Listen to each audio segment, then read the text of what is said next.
Hello, my name is Barnabas Kwok, and as a newly appointed youth director of Orange County Christian Evangelical Church, I've been realizing that there are many people, including youth and parents, who are thinking or maybe they experience questions surrounding the problem of evil.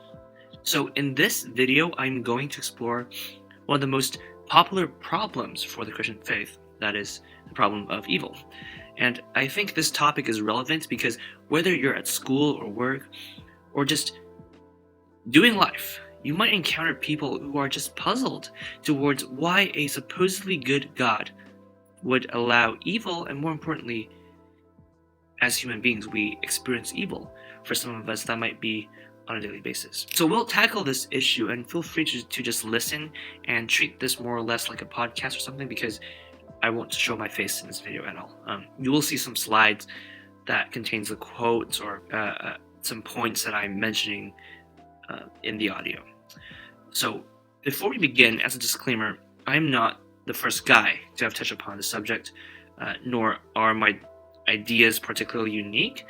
The problem of evil is a notion that has existed for over 1,000 years. So it's popular still, but it's by no means modern.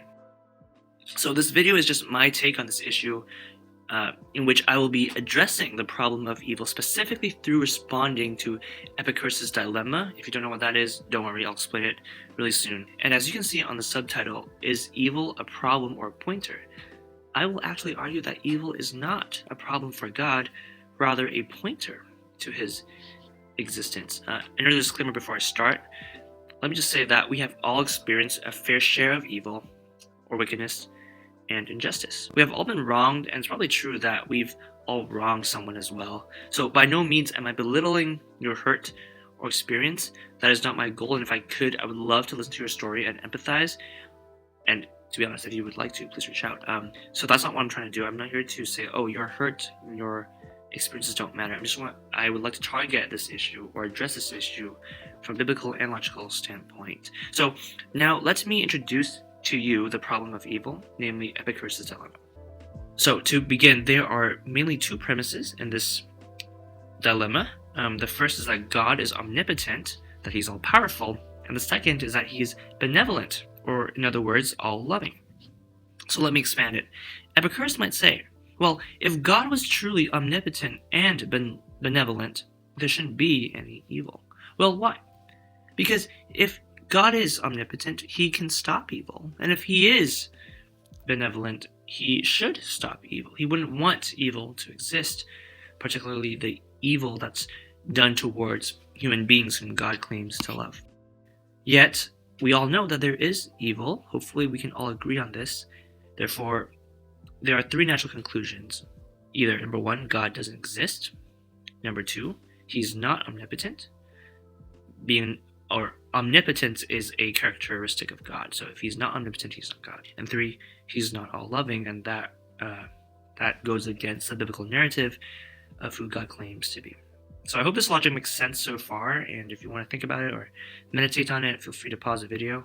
In the meantime, let me just throw out a quote by an atheist and former professor and atheist philosopher at Purdue University. His name is William Rowe, and he says this: some philosophers have contended that the existence of evil is logically inconsistent with the existence of the theistic God. No one, I think, has succeeded in establishing such an extravagant claim. Indeed, there is fairly compelling argument for the view that the existence of evil is logically consistent with the existence of the theistic God. In other words, William Rowe is saying that when it comes to logic, the existence of evil is not incompatible with the theistic God. Maybe another way of saying this is this: there's no problem with the existence of evil and the existence of God. So I'm not bringing this up because whether or not you believe in God is one thing, but to logically claim that the existence of evil means that God does not exist is, just from this quote, not very logical. And again, this isn't from a Christian. So with that being said, well, where's the problem? And let's closely examine Epicurus' dilemma. Again, there are two premises. Let's firstly look at the first premise. So premise one is this. If God is all-powerful, he should be able to stop evil. And frankly speaking, that is true. I have no qualms about God having the power and the ability to stop evil. God can definitely stop all evil. Yet, as for premise 2, which is if God is all-loving, if God is benevolent, he should stop evil, that's where the problem lies. That's where this argument hits a wall. In fact, there are two problems with this premise. The first relates to love, and the second, evil. First of all, we all know that God hates evil. We can all agree on that, hopefully. And we can all agree that God does not desire anyone to suffer. But that isn't what love is, or that doesn't fully encapsulate what love is. If we turn to what Scripture says about love, in 1 John 4:8 it says that God is love. That love is an attribute of God and that he defines love. A similar passage that presents a similar logic is Mark 10:18, which says that no one is good but God alone. And in that passage, the argument is that since God defines moral goodness as only he is good, if we apply logic to 1 John 4:8, God in the same way defines love as he is love. So this means that love is transcendent and objective, that love has a standard that is based on God's character and actions. So when we say that God is love, we're not saying God is not just benevolent only in the sense where he purely pursues the good of humans. Rather, if we use a simple formula, as you can see on the screen, it goes like this. If A equals B and A equals C, by default, B equals C. So if God is love and God is morally good, in the same way love has to be morally good. So yes, God loves us and does not desire suffering of any sort, but God is also the standard of moral goodness and the standard of love. And a loving father will always demand justice for his children. If I could give you an example, let's say there's a family with two kids, and the younger kid willingly, meaning he knew that it was wrong, cuts off the hand of his older brother. We're not going to talk about why he did that. Let's just say that happened. A loving father should administer justice against the younger brother, the offender. And this doesn't mean that the father doesn't love the younger brother anymore, but if he loves his children, he should administer justice. In fact, if the father doesn't care or pretends to not see anything, he isn't loving, he's apathetic. In the same way, if God does not care for moral justice and love, God isn't loving, God is apathetic. But the greater problem is actually with premise 2. That relates with evil. Let me ask this. What does it mean to stop evil? You see, there's a popular notion that evil might be a force in nature, or that evil is purely external or systemic or systematic, and that's not wrong. There are certainly natural evils or natural disasters that has claimed many lives throughout history, but I would say that most evil are generally committed by human agents. Evil is committed by you and me. Evil, whether it's injustice or wickedness, are performed by people. So if God were to fully stop evil, for the most part, he would just have to stop us. Well, how may God stop us then? And here are two general ways. There's probably more than that, but let me just present two. First, simply speaking, God can obliterate us. Using a utilitarian mindset, if God just obliterates all of the evildoers, the agents committing evil, well, there will be no evil. For example, if God eliminates Hitler as he's about to establish his regime that goes against humanity, we probably wouldn't have witnessed all the evil that took place between the 1930s or the early 1930s to the end of the Second World War in 1945. But once again, here's the problem. Who on earth is perfect and hasn't done any evil?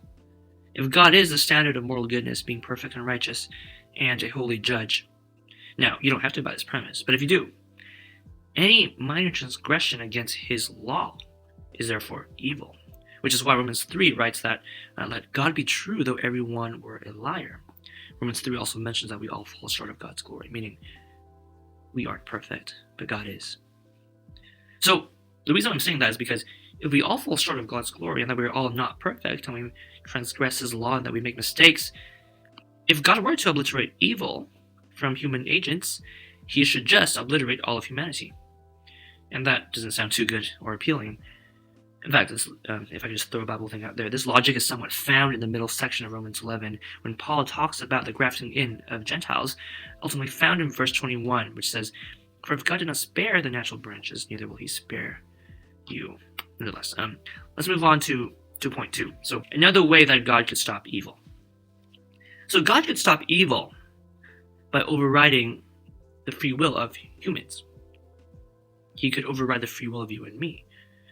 But if God were to override our free will every time we were to commit evil, we would be robots without free will. And again, in the Christian narrative, all the way in the beginning of Genesis, we see God giving humanity the free will to disobey Him in the Garden of Eden, and God didn't stop us. This means that humanity has a full responsibility of their actions. And by this, I'm saying that evil, I think this is biblical, is not God's problem, but evil is our problem. So, to sum up all of that, my conclusion is that I don't think that just because evil exists, it means that God isn't all-powerful or that He isn't benevolent. You see, the attempt to cause some sort of mutual exclusivity just doesn't work for me, as the atheist professor William Rowe has mentioned. Yet, at this point, allow me to go all the way back. Let's just say that there's no God, nor an objective standard of good and evil, and love, and somehow we exist. This would mean that there really is no problem with evil. Because if there is no standard of good and evil, there would be no thing or no objective thing as evil.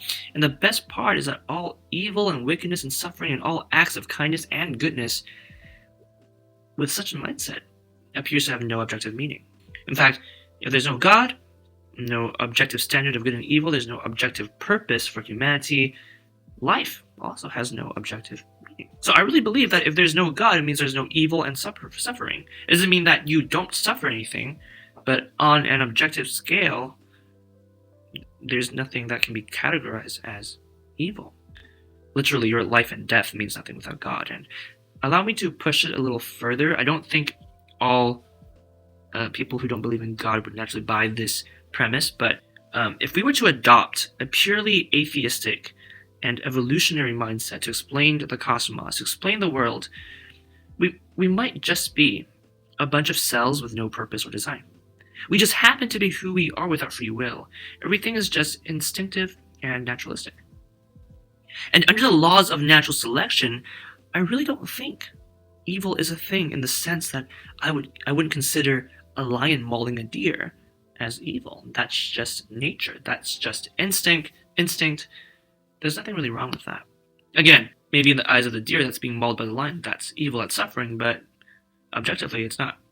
If there were no God, perhaps the sufferer would be the deer and the offender will simply be the lion. Anyhow, let's go back to the problem of evil and Epicurus' dilemma, and allow me to add one more premise that I believe is biblical and serves as a defeater of his dilemma. That premise is that God is omniscient. God's omniscience means that He is all-knowing, and God's omniscience can explain God's omnipotence and benevolence. Let me explain this with some examples. This might be easier to understand for those who are interested in history or war, but consider the notion of a false retreat, or perhaps a feigned retreat in warfare. A feigned retreat, and this is from Wikipedia, is simply a military tactic where an army withdraws or pretends to be defeated to lure the enemy into a trap or to ambush the enemy. We even see that in the Bible. If you consider Joshua chapter 8, at the Battle of Ai, Israel fights the people of Ai again, because they lost previously, and they pretend to lose. Now some Israelites die, and they fall back, only for their secretly detached army to take over the city, because the entire army of Ai was out of the city. So the detached army of Israel takes over the city and pincer attacks the army of Ai. And it was absolutely brutal. Even in soccer, for any soccer fans out there, sometimes a team might sit back to absorb pressure and shots, to play highly defensive so that they may hit on the counter. Now, obviously in soccer, this might not be a moral issue. But my point is that if we go back to the feigned retreat example, the false retreating army knows and plans the ambush or trap against the advancing enemy. But the enemy who's advancing and thinking that they're routing the opponent, they don't know that. They don't know the plan. The false retreating army may even suffer casualties or may sacrifice their own men for the plan to work out. Now, obviously, throughout history, I'm sure there are tons of failed feigned retreats. But going to the problem of evil, God is omniscient. He knows all of time, and just like a feigned retreat, he can allow evil for the greatest good, for justice. And don't get me wrong, I'm not saying that this is the reason why God allows evil. I don't know. I'm just saying that God being omniscient is a potential defeater when it comes to Epicurus' dilemma. I hope that makes sense. So, as I'm about to come closer to wrapping up this video, let me just get to my thesis. That is, evil isn't a problem for God, but a pointer to God, and allow me to present a few points. Alright, so my conclusion is that evil does not testify against God, but that evil is a testimony for God, and allow me to give you a few points. First, I think evil points to a moral standard, that there is good and evil. Without a moral standard that is objective, there is no good or evil. So with evil, we crave and we seek for good, which is ultimately found in God. So that's a first pointer for God. Second, which follows that premise, I think evil points to the goodness of God and increases our longing for God. This can be seen through Paul and the apostles in Scripture. For those of you who aren't familiar, the early church, the believers of God after Christ ascended into heaven, they suffered a lot of suffering. They were persecuted. Most of the apostles died. All that evil didn't turn them away from God. Rather, it points to the goodness of God and increases their longing to be with God, as God will deliver them from evil. So, with that being said, I believe the presence of evil actually reflects God even more as God, as a maximally great being. Because not only is God omnipotent and all-loving and benevolent, he is also omniscient, and he allows evil for good. And this is ultimately reflected in his Son, in Jesus, as Jesus brings salvation for all of humanity, though not all will be saved. You see, you may not deserve some of the evil that has been done against you. Personally speaking, I don't think I deserve being bullied by teachers in 5th grade. But even so, I'm not innocent, and I don't think you are either. We are all sinful and have done things that are wrong. But when we consider Jesus, in the biblical narrative, he is fully innocent and righteous and suffered the worst death possible 2,000 years ago. But he didn't die. He was raised to life again, bringing salvation to all. So through evil, God has demonstrated the greatest kind of love and the greatest power and the greatest knowledge, sacrificing his innocent Son for evil mankind. So I really don't think that evil is a problem for God. I think evil is a pointer to God. And in this moment, I would just ask you, if this question comes to your mind, or if someone raises this question at you, why does God allow evil? Or how can there be a good God if there's so much evil? I pray that this video may, or some parts of this video might ring a bell, saying that, yeah, maybe all this evil, it's here for a purpose. It's here to alarm us and to wake us up, to see that, wow, there is a God who is good, who cares, who is love, who is all-knowing and all-powerful, and he wants to have a relationship with you.